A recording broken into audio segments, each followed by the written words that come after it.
इकरारुल हसन, उनकी 3 शादियां हैं। उसकी पहली बीवी है, उसके बच्चे हैं, फिर भी आप उसके सर पे जाके बैठ रही हैं। Shame on.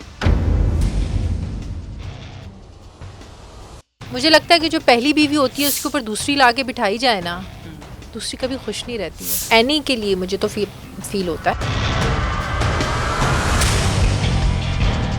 लेकिन हमारे यहाँ तो हम देखते हैं सोशल मीडिया पे बहुत सारे लोग उसमें इस्लामिक स्कॉलर भी हैं, वो बड़ा बबांगे दौल कह रहे होते हैं मेरी 3 शादी हैं और मैं चौथी ढूंढ रहा हूँ। आमिर खान ने तीसरी शादी की है यार। He is 61। मेरे ख्याल में जिसके पास पैसा है वो तो 6 भी कर सकता है यार। इकरारुल हसन, उनकी 3 शादियां हैं और तीनों जर्नलिस्ट हैं, एंकर्स हैं।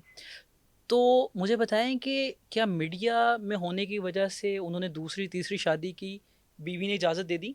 वरना मुझे लगता है कि कोई और होता तो शायद वो इजाज़त ना देता। मेरे ख्याल में जिसके पास पैसा है वो तो 6 भी कर सकता है यार। हम्म। उसकी पर्सनल लाइफ है, वो 3 करे, 4 करे, 5 करे, हमें कंसर्न नहीं होना चाहिए। Did you see like Aamir Khan ने तीसरी शादी की है यार। हम्म। लेकिन He is 61। लेकिन उनकी वाइफ उनके साथ नहीं है, वो तो अलहदा होगी सेपरेशन के बाद। ये तो हाँ तीनों साथ हैं। हाँ, मैं वैसे ही बता रही हूँ कि जिसके पास पैसा है वो करता है यार शादियाँ, क्या है। आपको लगता है ठीक है ये बिल्कुल नहीं ठीक है, बिल्कुल ठीक नहीं है।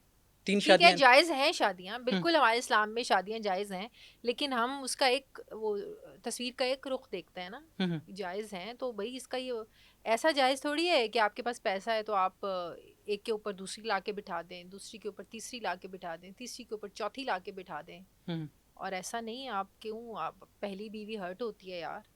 हम्म। जो मुझे लगता है कि जो पहली बीवी होती है उसके ऊपर दूसरी ला के बिठाई जाए ना, हम्म। दूसरी कभी खुश नहीं रहती है। ये दूसरी को सोचना चाहिए। हाँ, अगर उसने पहली छोड़ी भी है, हम्म। दैट्स ओके, वो बिल्कुल ठीक है। हम्म। लेकिन आपको पता है कि एक बंदा शादीशुदा है, उसकी पहली बीवी है, उसके बच्चे हैं, फिर भी आप उसके सर पे जाके बैठ रही हैं। Shame on you, shame on you. जिनके साथ इकरार भाई की मैं इकरार शादी की हुई। बात नहीं कर रही, आप हाँ। मेरे मुंह में अल्फाज ना नहीं नहीं नहीं, डालें। मैं तो मैं इकरार की बात नहीं कर रही, मैं ओवरऑल सोसाइटी के कॉन्सेप्ट की बात कर रही हूँ कि वो लड़कियां जिनको पता है कि एक बंदा शादीशुदा है, उसकी बीवी बच्चे हैं, और आप फिर भी उसके साथ उसके सर पे जाके बैठ गई हैं। हाँ, अगर उसने पहले उसको डिवोर्स कर चुका हुआ है, वो सिंगल है, हम्म। तो आप जाएं, आप कर सकती हैं ना, आप करें, फिर तो आपका राइट बनता है ना। लेकिन ये पहली के साथ ज्यादती हो जाती है, ये पहली के साथ बहुत ज्यादती होती है। इस मामले में भी पहली 2 के साथ ज्यादती हुई है, आपको लगता है?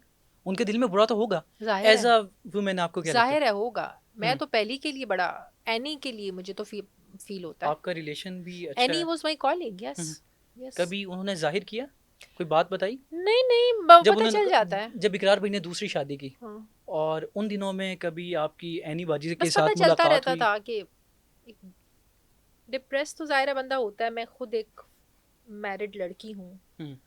तो मेरा ख्याल है ये जब ऊपर जाके आप बैठ जाए ना किसी के, ये ज्यादती होती है। हम्म। आई फील सैड उन खवातीन के लिए जिनके ऊपर आप दूसरी लाके बिठा देते हैं। लेकिन हमारे यहाँ तो हम देखते हैं सोशल मीडिया पे बहुत सारे लोग उसमें इस्लामिक स्कॉलर भी हैं, वो बड़ा बबांगे दौल कह रहे होते हैं मेरी 3 शादी है और मैं चौथी ढूंढ रहा हूँ, और मेरे इतने बच्चे हैं, लाइन बता रहे होते हैं कि मेरे 10 बच्चे हैं, 15 बच्चे हैं। तो ऐसा लग रहा होता है कि वो तो इस चीज़ को प्रमोट कर रहे हैं। मैं कुछ कहना नहीं चाहती ऐसे लोगों को। No comment.